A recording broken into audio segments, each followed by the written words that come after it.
Remind me when we do patrons. Hello, YouTube land. We are now live. If you are interested, and I'd be surprised if you're watching right away, but you can always talk in the chat, and I will be monitoring the chat, and we will add that your distinctiveness to our own. Resistance is futile. Welcome, and we were about to start the show. Let me hit record. Hello, Mixed Nutcases. This is Nuctchas, and today we are going to be talking about damsels not in distress for Nutty Bites. And with me today, I have, as usual, hi, I'm a damsel. You're my only hope. I mean, hi, I'm Tech. And we've got Laura Nicole. Hello. And Christiana Ellis. Hello. And so I just kind of threw this together. We've been planning to do this for eons. I can't remember who suggested it. It may have been Fozzie, peace be unto him, or Zachman, or Radical Geek, one of them. I can't remember, but whoever it was, thank you for the suggestion of this topic. It has been, I have a document on the Nutty Bites Facebook group where people give me suggestions and I hold on to them until I think, I'm ready to talk about that. And then I think, who do I want to talk with me? And both Christiana and Laura Nicole have pretty great backgrounds on that from both fandom and also from writing. So, I keep forgetting I wrote a book. Yeah. And I know that feeling. So, who would like to start us out with some of their favorite damsels not in distress? Ooh, pick me. Go right ahead. So my first thought in a damsel not in distress goes back to a time when I spent a lot of time watching classic movies, and the scene of Scarlett OHara from Gone with the Wind back on her family farm saying, "I swear I will never go hungry again." As dysfunctional as she is, and as bad communication abounds in this story, she has this resilience and this stubbornness to not let her family fail in spite of everything. And she does some terrible things to make sure that her family doesn't fail, but she is her own self-rescuing princess in the sense of tenacity. Awesome. That's a really good one. Yeah. Tech. Same thing. I have to go back a long time to this fabled land of yore I've only heard about called the 60s.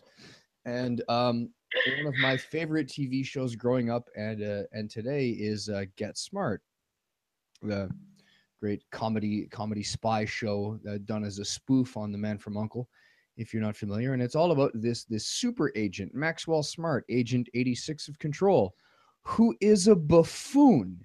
He cannot accomplish, he's good at one thing, fighting. He's not good at anything else. He is it's a slapstick comedy. He is the butt of every joke, and he cannot accomplish anything. And the only reason he succeeds as this super spy in this Cold War comedy is because of his first girlfriend, then wife, Agent 99, played by Barbara Feldon.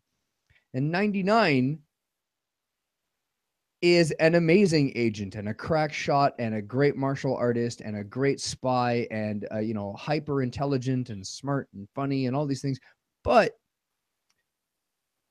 she has to win at every scenario in such a way that Max feels that he is he's the greatest, because he has to win because he's the man. And this goes back to the episode we did a little while ago on fragile masculinity, where the boy has to be in charge, and there's no way that a man could ever let a woman be a better secret agent than him, even though she is. And this gag worked so good that they did the entire thing again with Don Adams on a kids cartoon called Inspector Gadget, where Inspector Gadget, voiced by Don Adams, is this super spy, mega agent police officer who accomplishes everything, but the only reason he does is because of his niece Penny. And Penny is the real brains behind the organization, who goes around solving all the mysteries, connecting all the clues, catching all the bad guys, but doing it in a way with their dog brain, doing it in a way that Inspector Gadget thinks he's the greatest guy in the world and he gets all the credit. One of the things I want to add on to that is that 99 had to play by the rules of the time she was in. Oh, yeah. Like, today she'd be Lana from Archer. But she really had to play within those rules. And there's this one episode where there's like a union strike going on in control. The good spy union and the bad spy union are both on strike. And they're negotiating with each other. And there's a hostage negotiation thing. But 99 is immune to the debate because she doesn't belong to the spy union. They won't let her in because she's a woman. She belongs to the secretaries union. Yeah, and it's this whole thing that women would have different unions. And I'm like, wait a second. And I did some research and I'm like, oh, wow, that was true. That's kind of crazy. Not so long ago. No, not that long ago. And I think it's really clever and super progressive. Yeah, for a dorky, stupid Mel Brooks comedy show set in the, made in the mid to late 60s, it was incredibly progressive. Yeah, absolutely. Christiana. I was going to bring up Inspector Gadget if you hadn't gone ahead and went there. Sorry. Well, no, I just mean in context of Get Smart, of course. But yeah. I was thinking a little bit about like what would qualify as a damsel in this case. Like, do we mean just a female character or some other criteria? And one of the movies that came to mind for me is something that I rewatched just recently, but came out maybe something like 10 years ago. But it's called Enchanted. And it stars Amy Adams as the movie begins. She is the classic Disney princess character, animated and everything. But she's planning to marry the handsome prince played by James Marsden.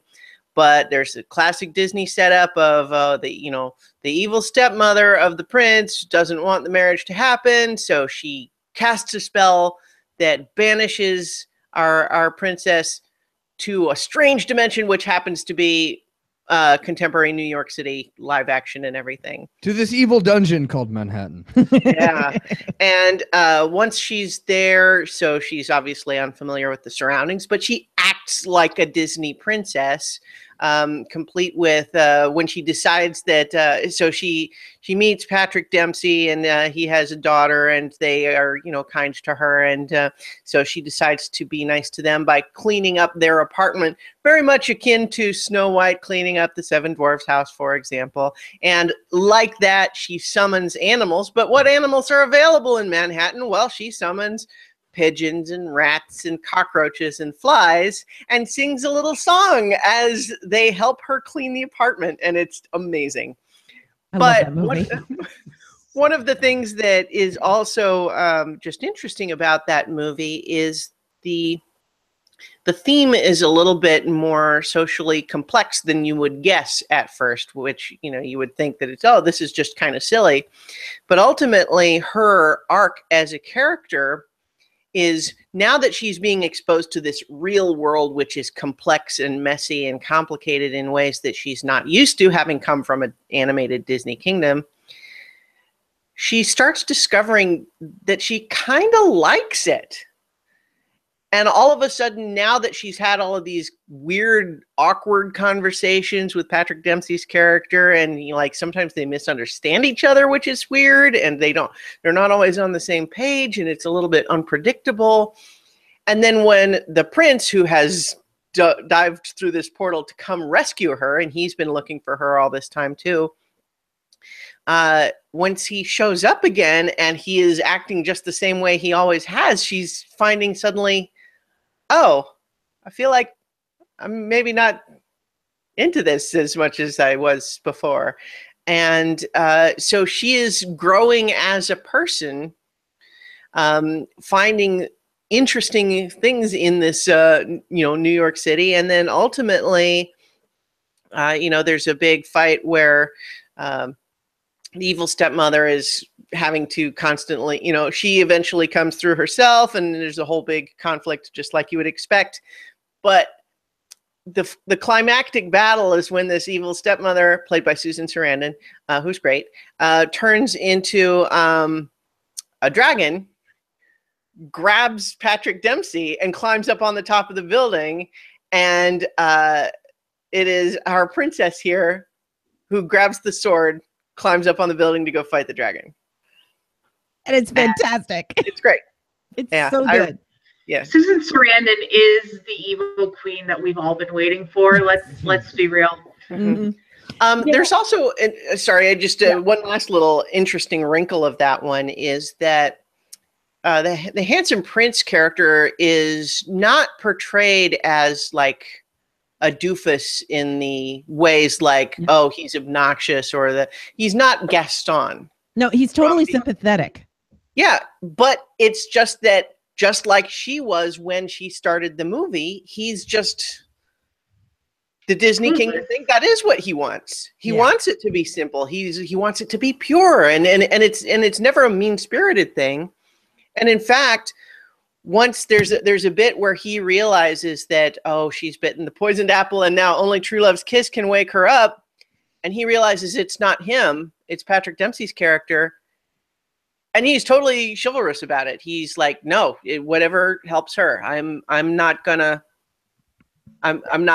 make this a problem. And it's actually at a point where we're starting to feel like, oh, well, it's a little sad for him that his true love is now in love with someone else. But at the same time, we had also been feeling that about the girlfriend of Patrick Dempsey's character, who had, under the princess's influence, he had been acting a little bit more spontaneously and romantically, and she was way into that. And so it turns out, hey, look, they just swap pairs here. And I love that because the romantic rival on both sides, neither of them are villainized.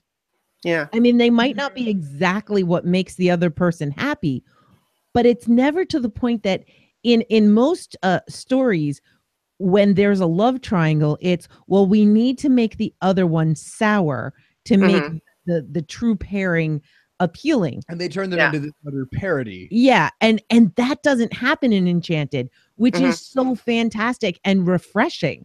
I mean, that's how romance stories should be. Like, I can't stand oh, well, he seemed like the perfect guy, but now suddenly he cheats on me and is this evil bastard. Yeah. No. Yeah.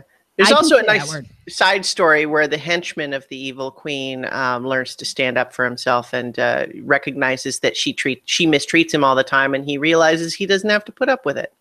Yeah, it's a great movie. If you haven't seen it, check it out. It feels like when you see the trailers, it's like, oh, that's an interesting. It's kind of campy, movie. But it's so much fun. And Tex and I saw that in theaters. We had a blast. And funny enough, it was on Tech's list of damsels not in distress. Oh, really? Today. Yeah. the first couple of opening scenes where you see Amy Adams as she is a Disney princess. Yes. I mean, she's got the smile, she's got these gigantic cartoony blue eyes and the red hair, and I don't think there's too many other actors that could have pulled off that role. And if you didn't know about her or fall in love with her before, you kind of do by the end of this movie. Yeah. So for mine that I'm going to start out with is, well, what happens when a girl falls in the back of your cab and she's mostly naked and trembling? I'd say that's a damsel. But yet Lilu Dallas Multipack is not in distress and can totally take care of herself because she is the supreme being and designed to be perfect, can learn really quickly and learns martial arts by looking it up on a computer. And I love how that character is. And again, it's one of these, she changes the male protagonist by him being around her. And it's funny because Layla Dallas is she's also one of the tropes that I hate, which is born sexy. Yesterday. Yeah. It's really uncomfortable. And yet, for some reason, it's less creepy with her simply because she is her own person. Bruce Willis's character decides, she's laying down, she looks so pretty, I'm gonna kiss this passed out girl because that sounds like a good idea, and she beats them up. It says never without my consent. Yes.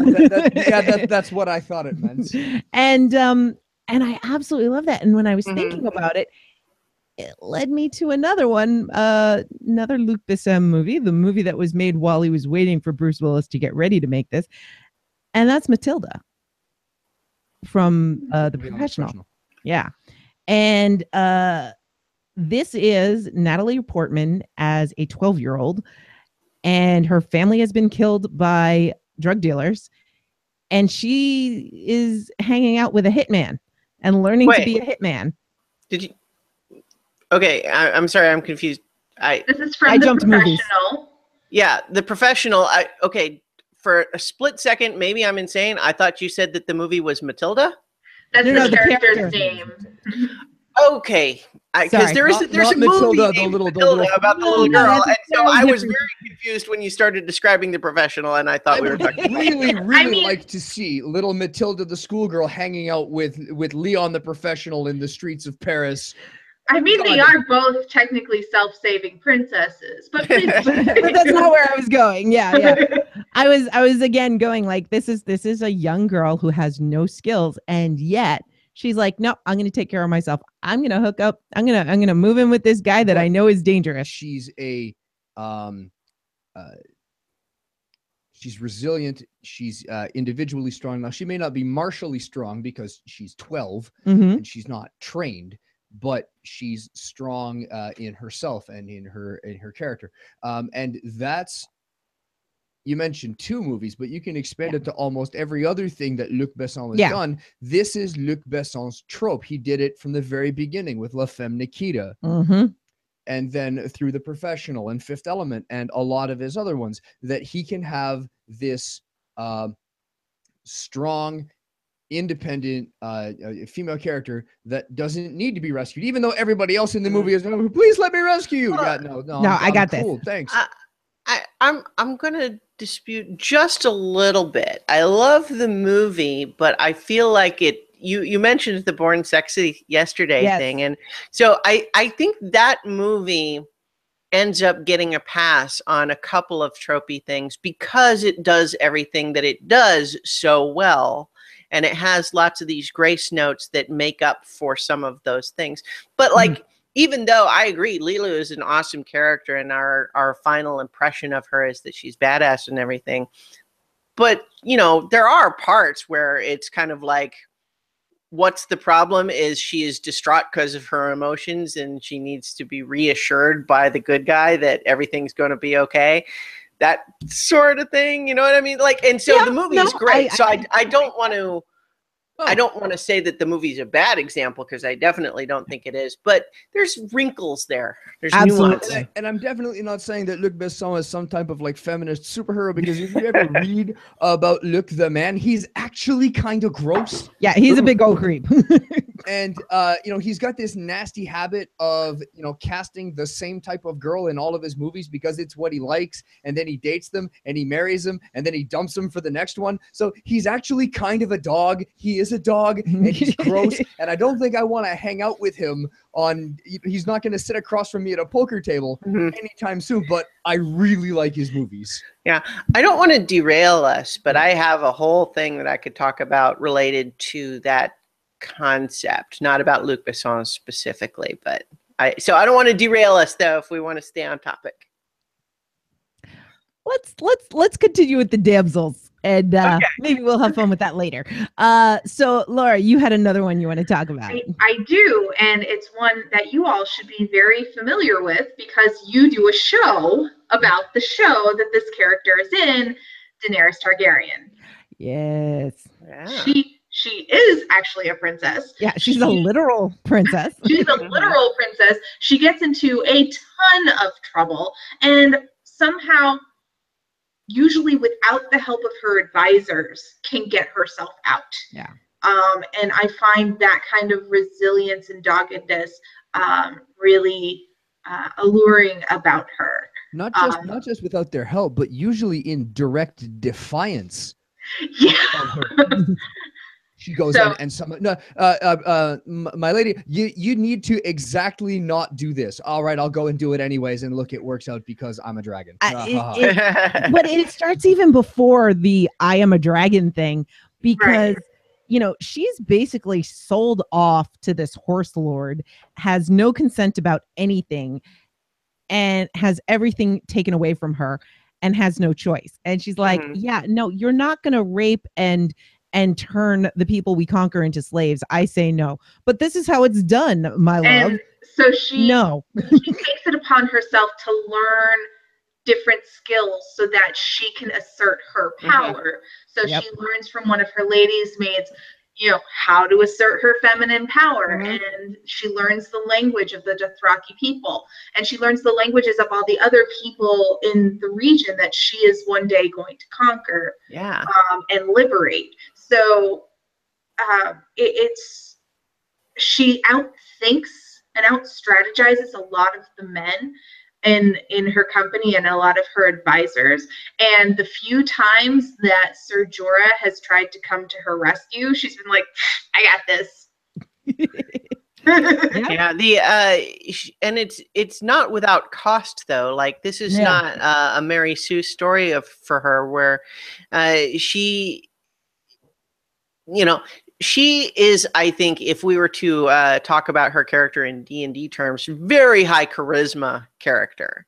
That's basically her thing, is that she is able to both intimidate and inspire in equal measure, based on her just sheer force of personality most of the time. I mean, she's not physically fighting people, but it is her will to make things happen that gets things done. And it's what makes people want to follow her. And it's what makes people afraid of her. And sometimes that's why they want to follow her. But, you know, I'm I'm thinking of when she marched into the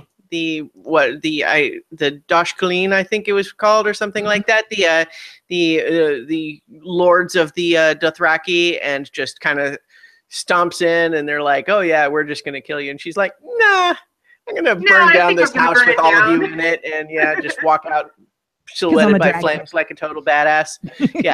And you know, so high charisma plus fire resistance. I think there's a little ranger in there too for the dragon.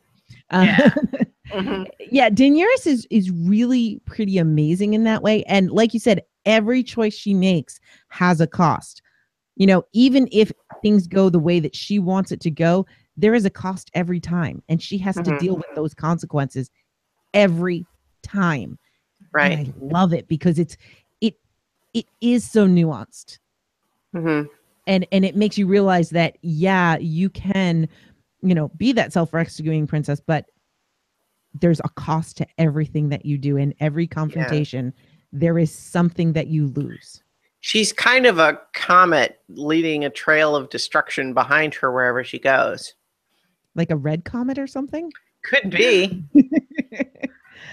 Now, did you all watch, you were talking earlier about the Born Sexy princesses, and that got me thinking about the non-traditional appearance of the strong female lead.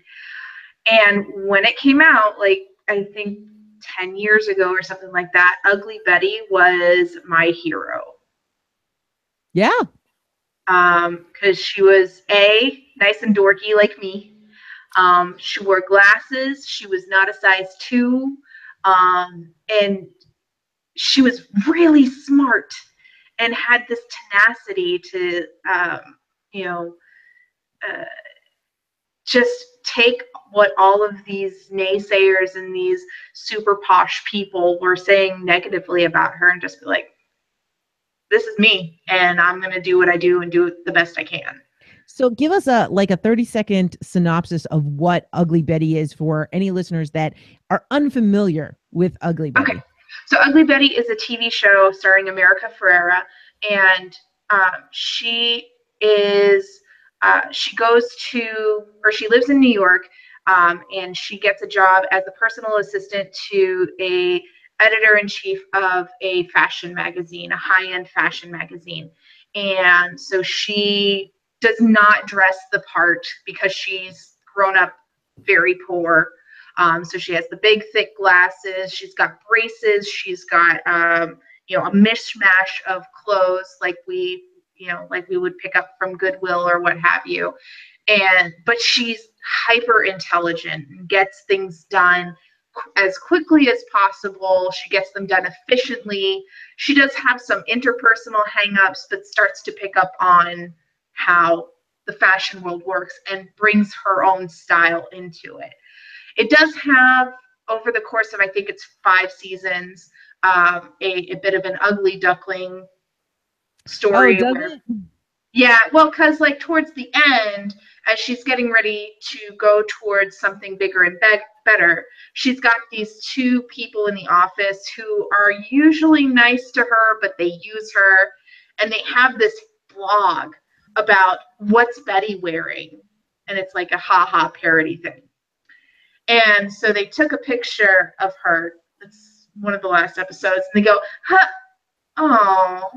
And then they walk away because she's wearing something that conforms to fashion. See, I only watched the first season maybe, but I had seen some of the original telenovela. And the thing that I loved about the telenovela is Ugly Betty never did the ugly duckling thing in the telenovela. Like she stayed quote unquote ugly. By the way, apparently ugly means you wear glasses. And it's TV ugly. Yeah, TV ugly. Not the paint covered overalls. Yeah, exactly. But I loved that because she never changed who she was. She changed the people around her.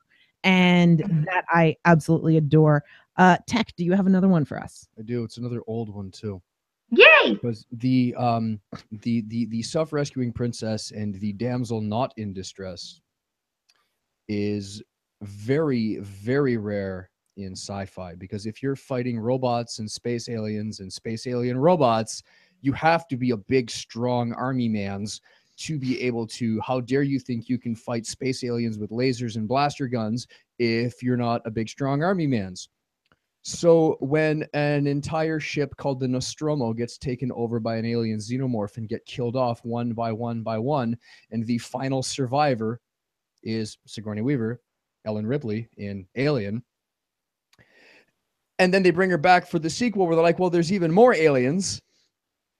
And you're the expert, so you're going to go help these colonial marines. And then we get to watch the baddest hombres in space, the colonial marines, get wiped out one by one by one. And Ellen Ripley's the only survivor. And then Alien 3, we're on a planet with a bunch of murderers who all get killed off one by one by one. And the only survivor is Ellen Ripley. And I'm not counting Resurrection because it doesn't count. But that original trilogy, it's an amazing arc. It's an amazing story. It's an amazingly powerful character that has been a big crush of mine my entire developing years and adult life, because Ripley's awesome and Sigourney Weaver's great. And it's definitely not a classic sexy girl role. And it's not going as far as, like, example, Major Motoko Kusanagi in Ghost in the Shell. She's not so far removed from everything feminine that it's just a guy with boobs that some argue the Major is. She definitely is a woman, like when she's taking care of Newt in the second movie, and she's got that kind of whole little maternal vibe going on, but she does it badly because she doesn't have kids. It's definitely a woman. She's definitely in a tough spot, and she definitely saves the day 3 times in a row. And it's a great story, and I think we can all agree we need more of. And it doesn't need to be the big tough army man's every time that wins the day. And I think one of like the best tools in her toolbox is her brain. It's her strategy. And one of the things that Tech is fond of saying, what's one of the sexiest things on a woman? Master's degree. Yeah. So, you know, like that kind of an idea Which is really annoying to Nutty because she doesn't have one yet. Yeah. Well, we'd Yes, have to being stay the put. keyword. Yes. We have to stay put for a few years. You know, it's her strategy, it's her tactics. And Alien, like Sigourney Weaver's supposed to look like an average woman. And she's awesome. Mhm. And it's fantastic. And is definitely one of those role models. Even in the third one, when she shaves her head. Oh yeah. Oh yeah. No problems there. But she's so powerful because she's like, no, I know these people. I've figured out their life cycles. I know what they're gonna do.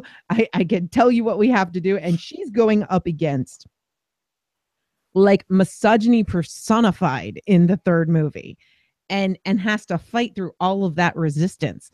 It's pretty amazing. Christiana, do you have another one for us? I do. In fact, actually, as soon as the idea of an older one was brought up, that immediately brought me to one of my favorite classic films, dating all the way back to 1940, His Girl Friday. I love that movie. Anyone who's not familiar with this movie, it stars Cary Grant and Rosalind Russell, and it's actually an adaptation of a stage play called The Front Page, which itself has gotten its own two different movie versions of it, I think, at least.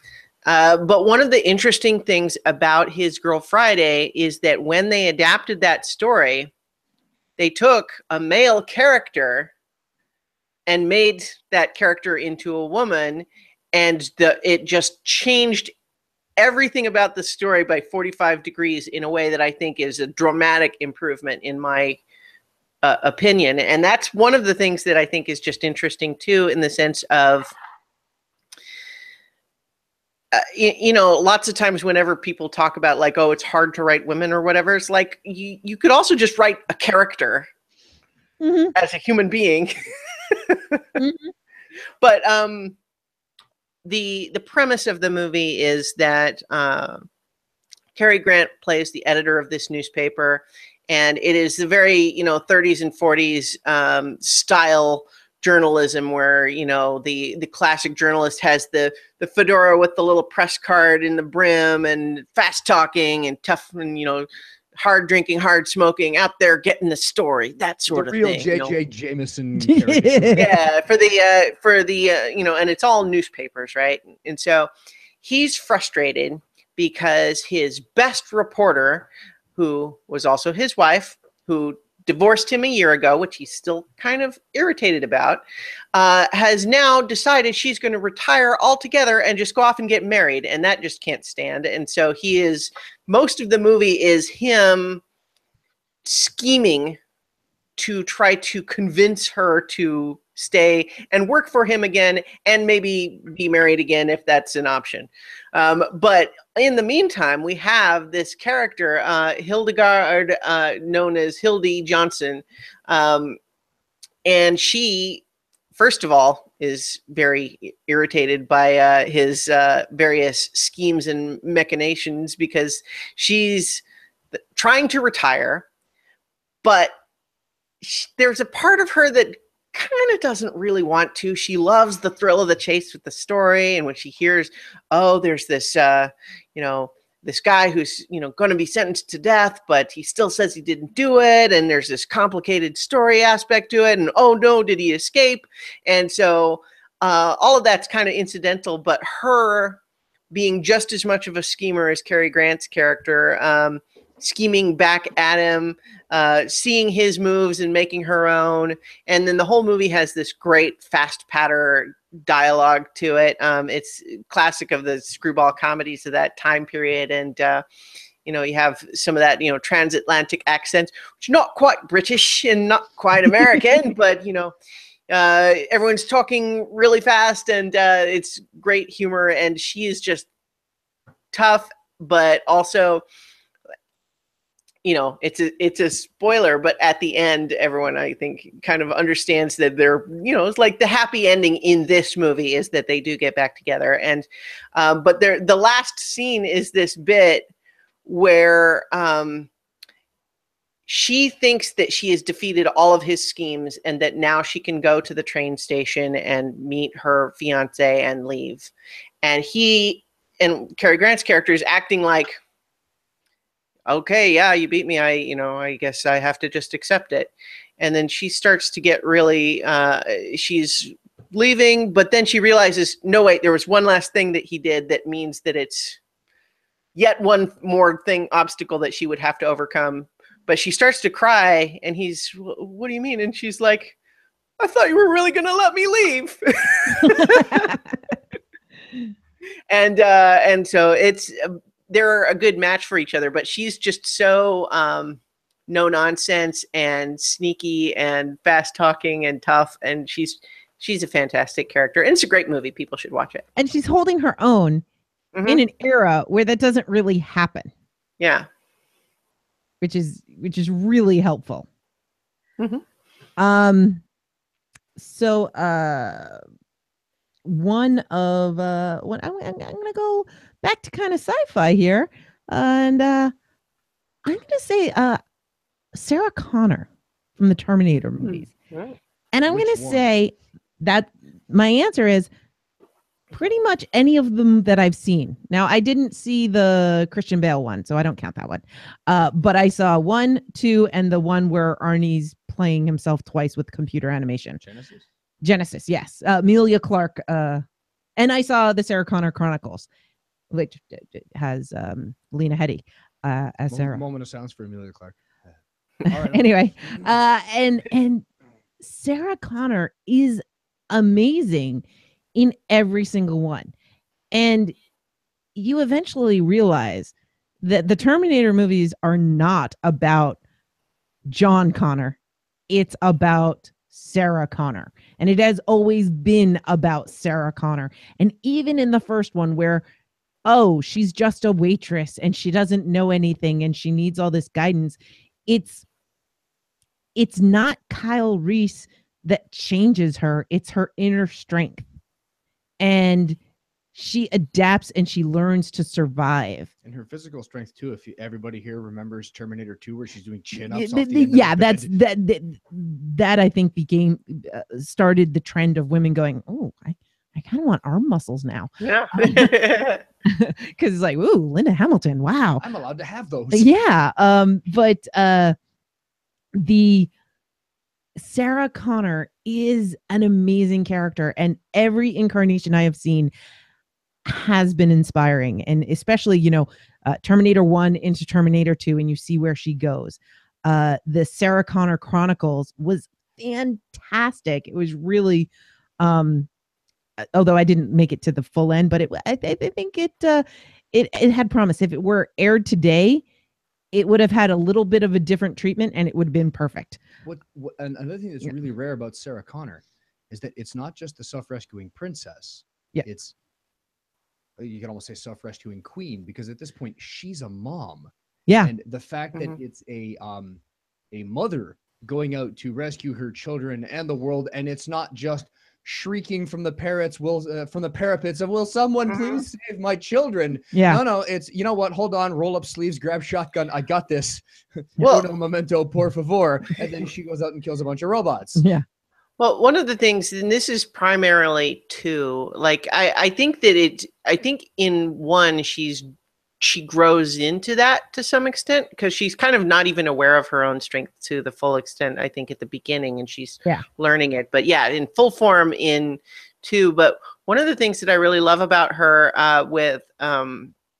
in Terminator 2 Judgment Day is, first, she's very proactive, but also very distrusting for good reason, because she's in a position of having been doing everything she can, leading to her them assuming she's crazy and literally locking her up in a mental institution, and her being right all along, but, you know, treated like she's crazy, which is, you know, kind of a classic struggle there. But also what she is willing to do in that movie is something that I feel like we don't actually see dealt with very often, which is the idea of a character who does have a moral code being in a position where they feel like to do the right thing for the bigger picture means sacrificing their own personal morality. Meaning, she would not think it's the right thing to do to kill innocent people. And in general, what she wants to do is save people from this big war, but recognizing that, you know, even though it kind of ends up playing out differently, her viewpoint of it is that no one can persuade her out of is, this guy may be innocent now, but what he is doing is going to lead to this war. And so I'm going to kill him, and I will be the one to do it myself. I'm going to take on the burden of becoming a murderer for the bigger picture. Yep. I like how that circles back to Scarlett OHara, who also had to make those moral choices. The one that sticks out glaringly to me is that she steals away her sister's suitor so that she can control his funds so that her family farm can survive. So, you know, I do like that these self-rescuing princesses are the people who are willing to not only stand up for themselves and stand up for what they believe in, but to make those incredibly hard choices so that other people don't have to. Yeah. So Laura, do you have another?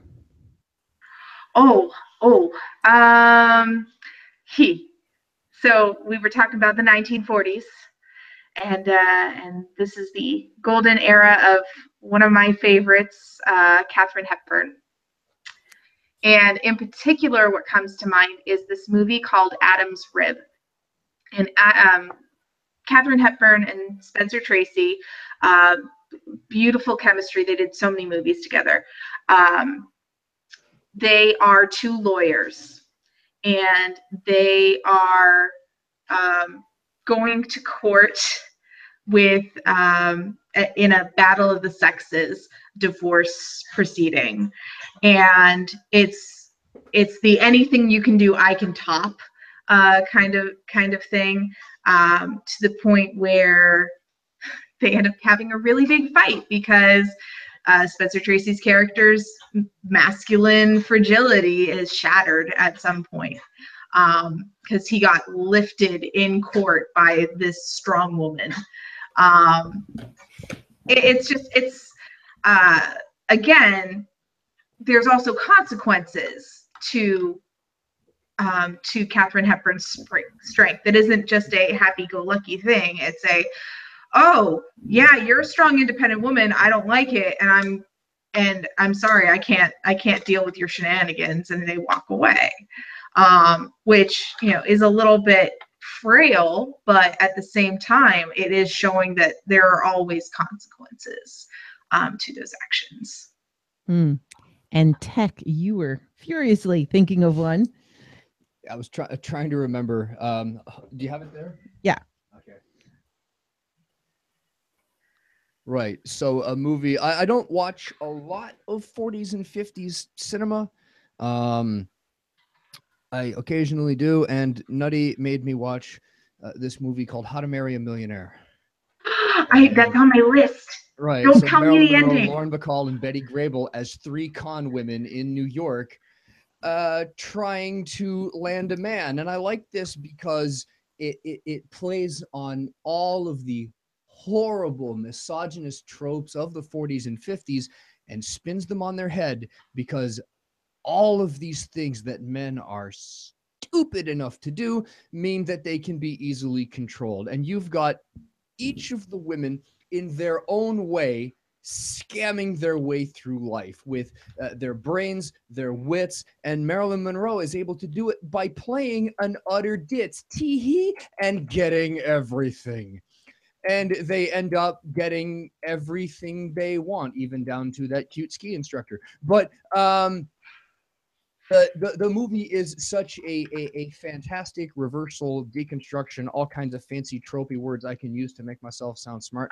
I just laughed myself stupid watching this movie and watching, three great actors, Marilyn Monroe, Lauren Bacall, Betty Grable, completely ripping dudes apart and doing it in an endearing way. And it's really worth a watch. And without spoiling, the gag with Marilyn Monroe's glasses is priceless. So before we move on, But yeah, Laura, you were going to mention that one. That's on your list too. That's on my list of things to watch. To watch. Okay. So don't worry, we haven't spoiled it yet. Yeah. But one thing that you mentioned Katharine Hepburn, and pretty much any movie with Katharine Hepburn, yes. Just yes. Although my favorite is still Desk Set. That also on my list that I haven't watched yet. It's fantastic. It's a whole John Henry thing. So Christiana, what do you got? To some extent there's an element where like we could just keep naming great female protagonists, right? Yeah. So I mean, it's like I'm trying to think of ones that are more a direct subversion of the classic trope as opposed to just being a cool female character, right? But one of the things that this is partly what I was going to get into earlier, and I won't fully dive into it, but one of the hazards when we're trying to look at characters that subvert that is characters that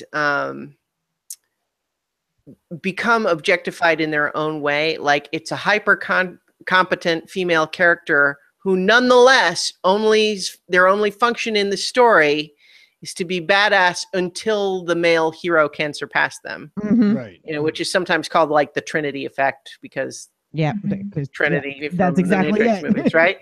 Exactly. I feel like Agent 99, it falls in that category as well. Yeah, and see, a lot of them can because like it ends up sort of being, even though it is still a characterization of them where they are very competent and they are tough and they are good at whatever, they still kind of just function as a way for the male character to have growth or whatever. And so I have to defend 99 very quickly though.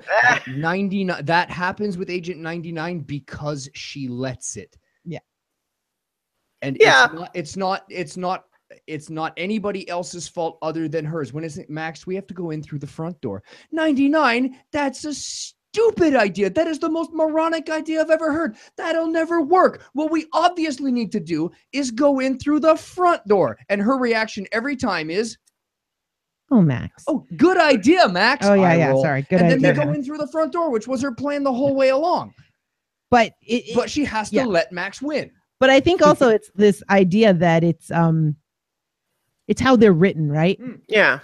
So while we can say 99 does it to herself, she was written that way, right? Because this came out in the 60s. Yeah. Because what has become a phenomenon and a trope of its own, really, is that, there's lots of classic examples where we could say, there's a woman who's just sort of an object, right? Objectified, right?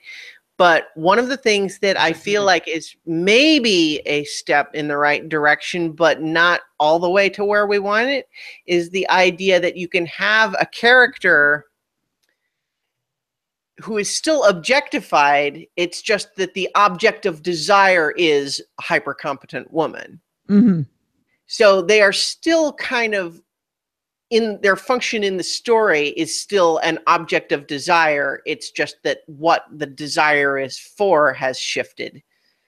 And so I think that that's something that can happen in a lot of stories too. But one of the examples more, I would be interested in having a longer conversation about The Major at some point in the future, because I think there's a lot of nuance there. But the other example that I was going to bring up is Clarice Starling from Silence of the Lambs. Mm.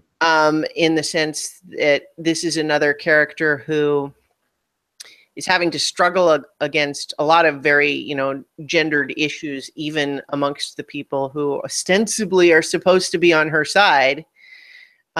People, like her mentor, the guy who is grooming her to become an agent, and he's doing her this big favor by bringing her in, is still doing things like where as soon as he's in front of this local coroner, he's making jokes like, oh, well, her female eyes are too fragile to see this dead body. And he doesn't mean it like he's thinking that he's just putting off these yokels. But she's like, but it still matters, they're looking to you to see how they should act. But the thing is, she calls him on it. She doesn't just put up with it. She explains why that's a thing. And so she, in this movie, is taking initiative. Like, she has her own goal, and then it starts to track parallel with the idea of actually saving this girl who's a hostage, or not hostage, I guess, but prisoner. But it becoming just a matter of her staking out claims for her own identity and the way she wants to see herself, but struggling against that at every turn. And even, recognizing the hazard of earning the respect of someone like Hannibal Lecter, where she wants people's respect. But what does that mean? And what are you willing to do to earn the respect of various people? And having that be sort of a tenuous thing, I think that's very interesting. And I was very disappointed with the follow-ups to that story where... But in the movie Silence of the Lambs, I think that she's a really remarkable character who is... not like, so there's times in the movie she's in danger, but it is because she is putting herself into that situation with the goal of saving someone else, and it is her that gets herself out. Yeah. And it's really interesting. By the way, I completely agree. The only worthwhile Hannibal Lecter movie is Silence of the Lambs, and it is on my top 3 best movies ever list. So I am a huge fan, and the book is a million times better too.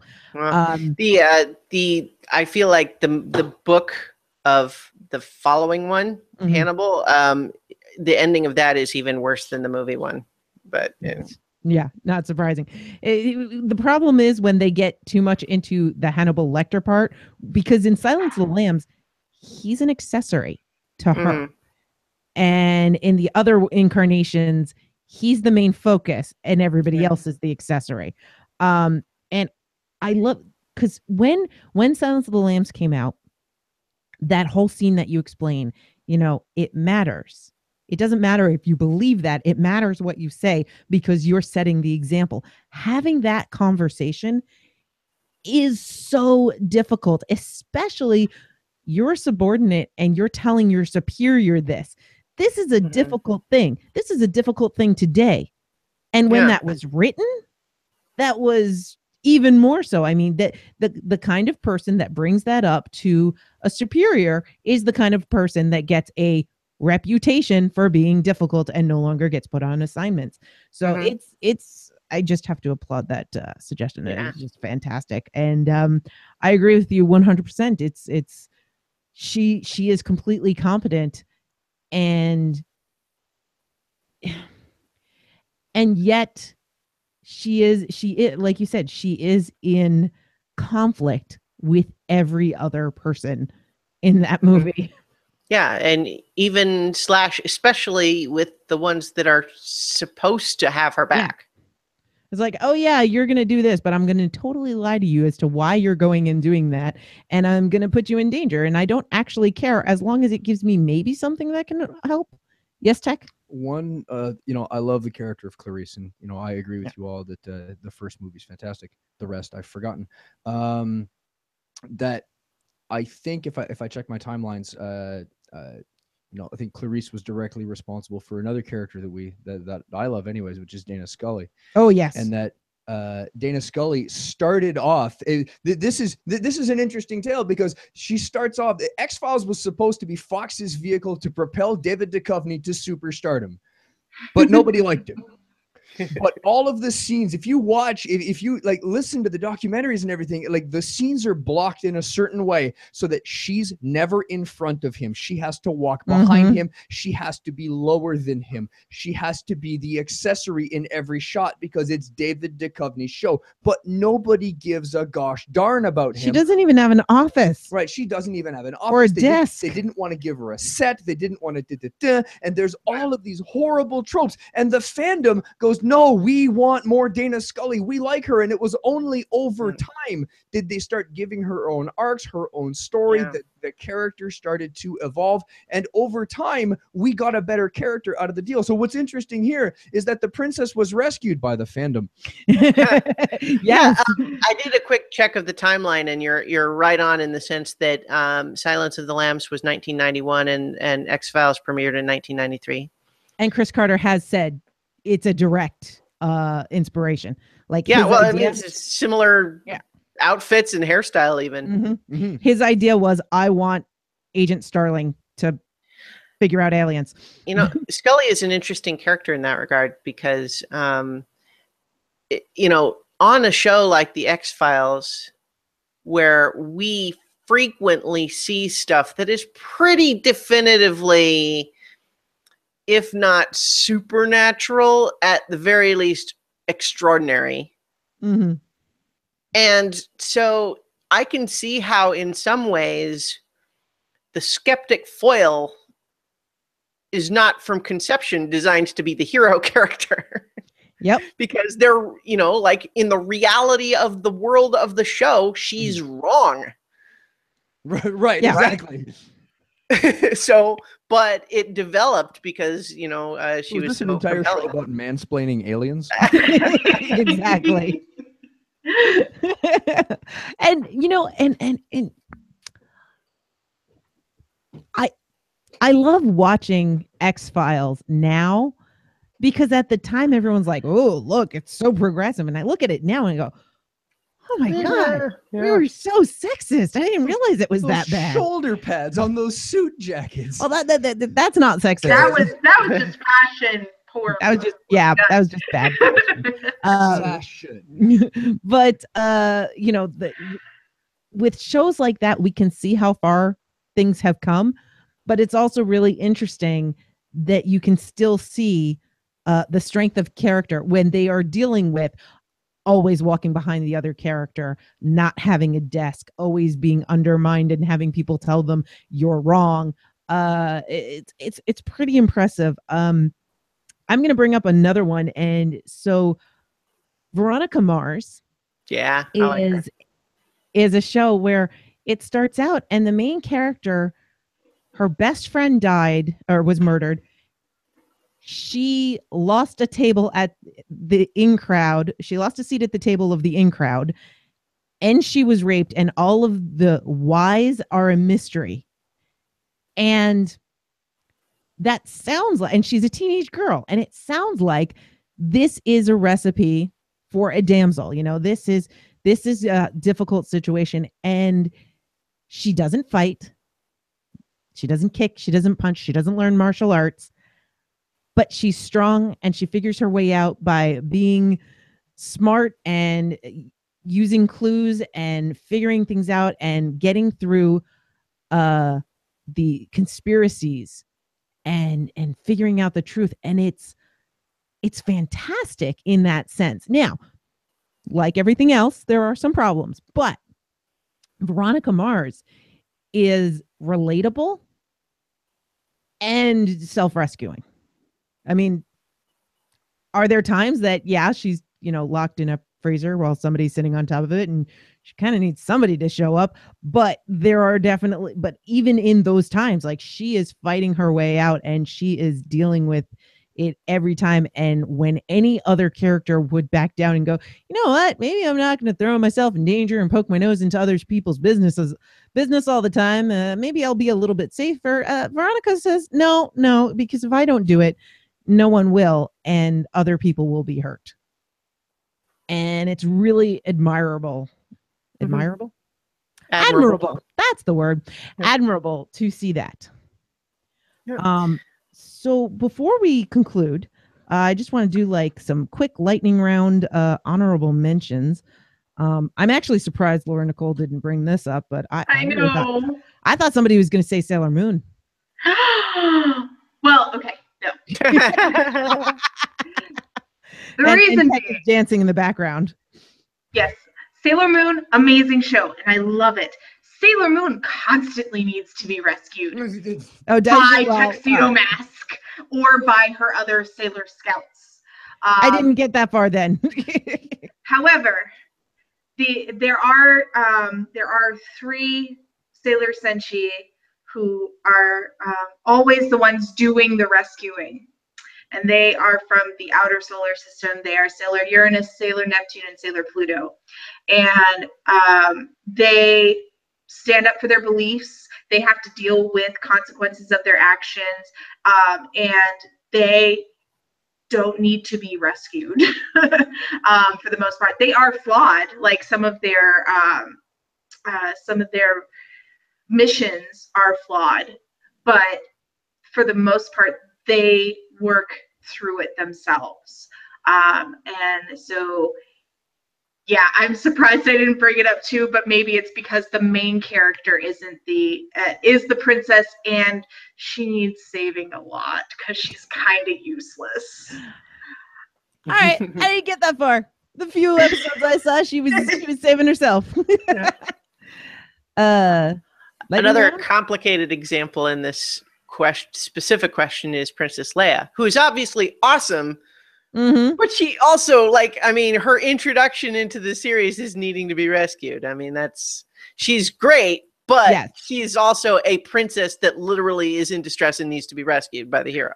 Well, her mission kind of got went foobar.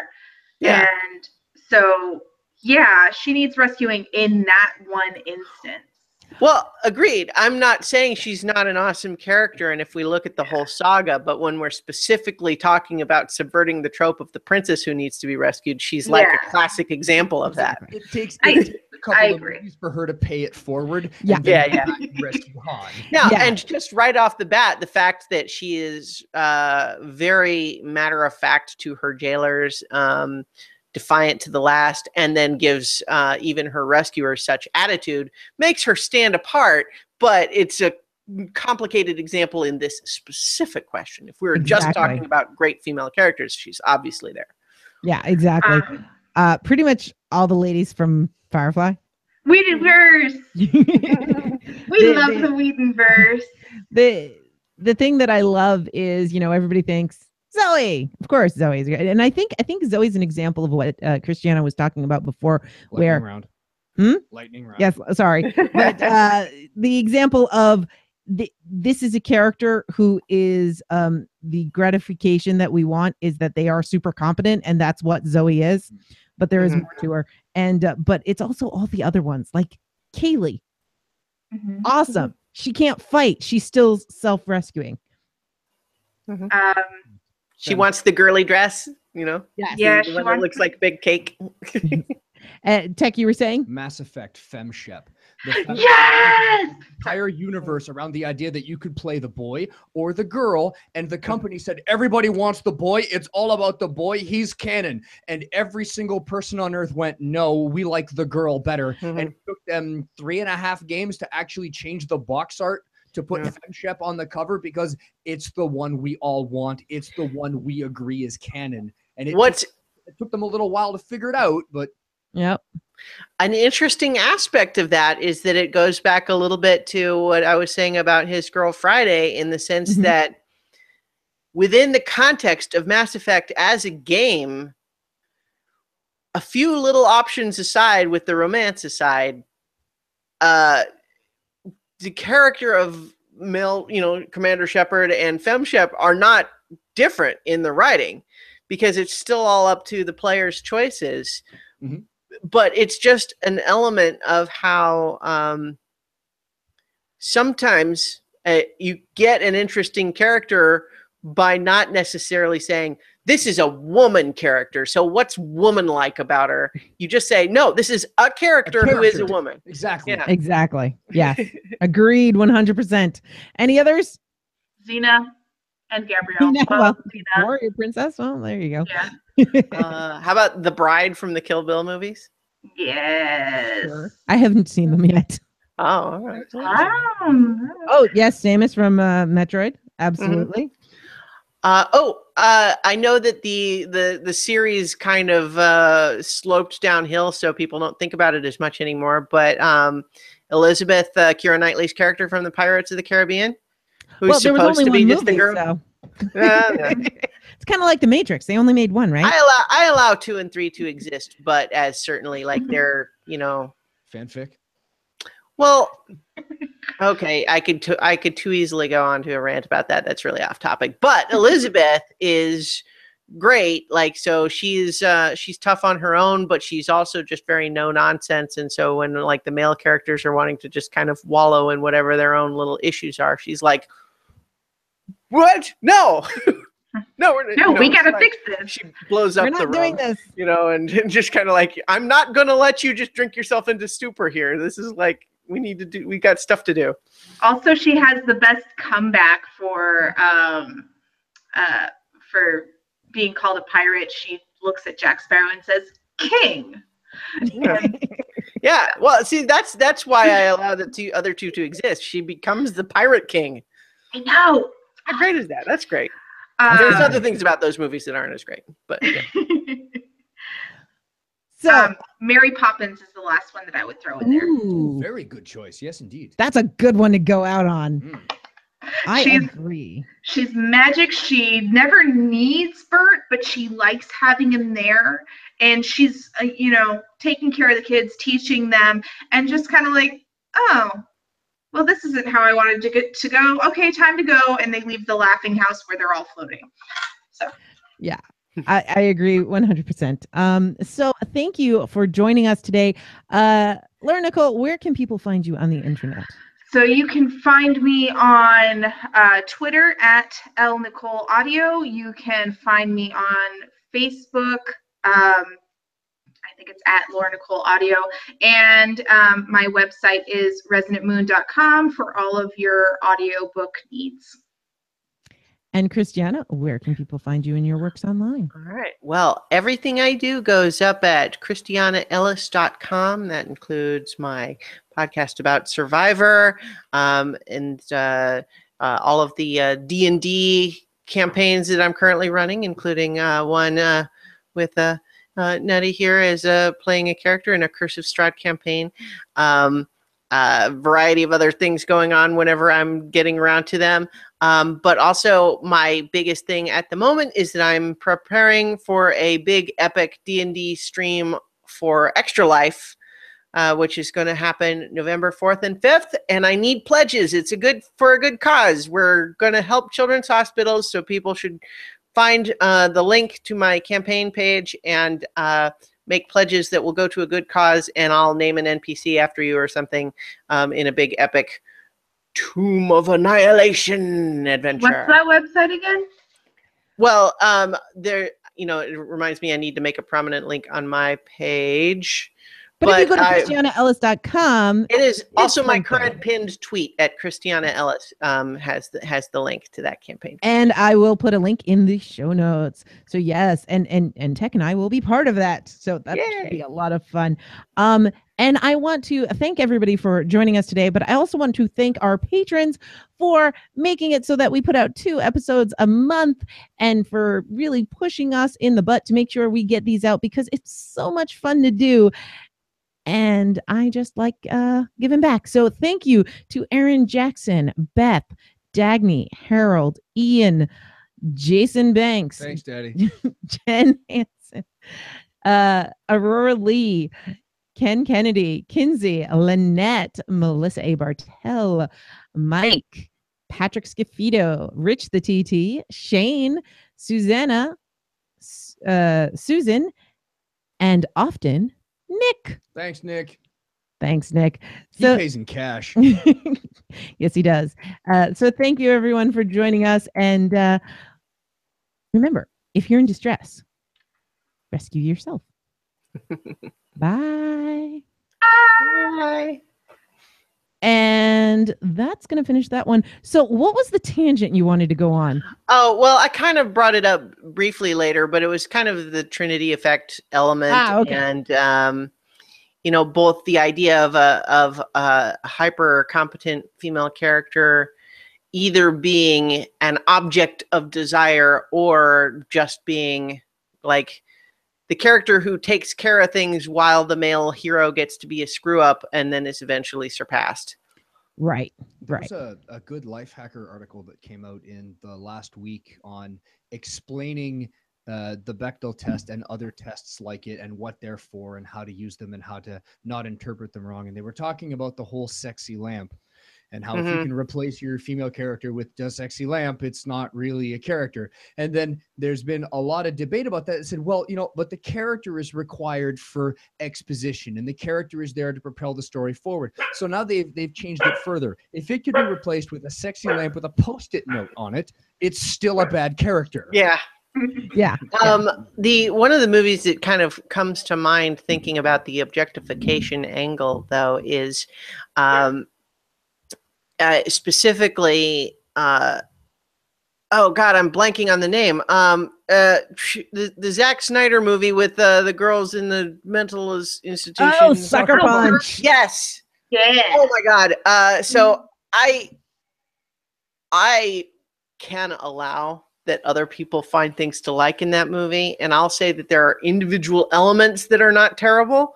But overall, boy, I really hated that movie. And it was for that reason, is that these characters, even when we get to see them being sexy while badass during fighting giant robots and stuff like that, you know, I have broader problems about the story just not having any narrative stakes because we never know what's actually happening.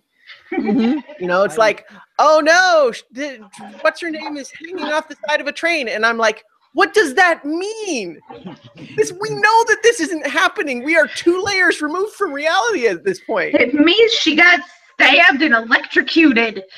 Oh, Now, yeah. So did you enjoy that movie the first time it came out, though? Did you enjoy Brazil? I did. I didn't. Did you enjoy Brazil? Oh my god! Well, Brazil is a whole different thing. I mean, that's that's Tech's whole thing is he sees Sucker Punch and he goes, "Oh, so it's Brazil with hot chicks." And the hot chicks is that element. Is that that's the thing? Is that it's empowerment porn? Yeah. Yes. Yes, like it is. Characters have no depth to them except to do badass things in CGI.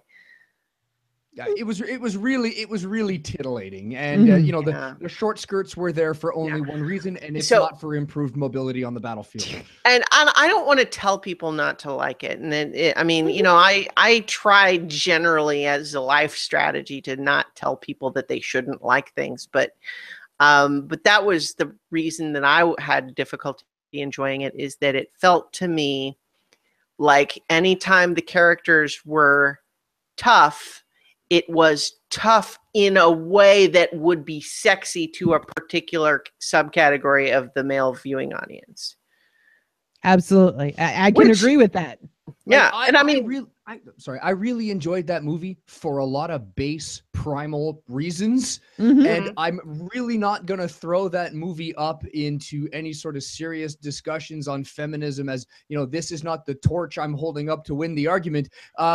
No, it's titillating. It's a popcorn movie. I'm gonna sit there and enjoy it. And it was a bunch of girls in short skirts beating up robots, and that's pretty much where my enjoyment ended. Yeah, and I mean that's allowed. My enjoyment for most movies has to do with the soundtrack, and oh my god, the soundtrack in this one. It was pretty. It sounded nice. Absolutely. Yeah. And I enjoyed it, but I enjoy things that I have problems with all the time. But I definitely agree with Christiana's criticisms, and I can see how that would make someone go, no, there's nothing that I like about this. Yeah, Christiana, I just made my donation, by the way. Oh, well, great. I just want an NPC named after me or something. Is that what you want? There's a couple of options that I had on there, but I can definitely do that. Well, because what were the other options? I had a couple of things that I threw up there, but it's like, in general, it's going to be a flexible thing. I think I had options on there that like you could play in a one shot that I would run at some point, or coach you through making a D&D character or something if you haven't done that before. Yeah, like that. I just did the one where I could have an NPC named after me. Perfect. That's actually pretty cool. And I believe the Hatching Phoenix was yes, last that's year, right. Yeah. So there was a couple of characters in the So Many Levels campaign. The dragon, whose name is Sitzlebek, is actually Kibelstis backwards, which was another person who wanted. He suggested that it be backwards. I'm not sure what that was all about necessarily, but yeah, that was another one. And shoot, there was a third, and I'm blanking on it at the moment. But the Hatching Phoenix was definitely that was Hugh. Yeah, that's awesome. Well, thank you for joining us, and I will let everybody know when this goes up. It should go up this week, I think. And this was a blast. Thanks. Yay! Thanks for having me, and Christina, I miss you guys. Aw. Balticon can't come soon enough. I know, right? Right. All right. Bye, guys. Bye. Bye.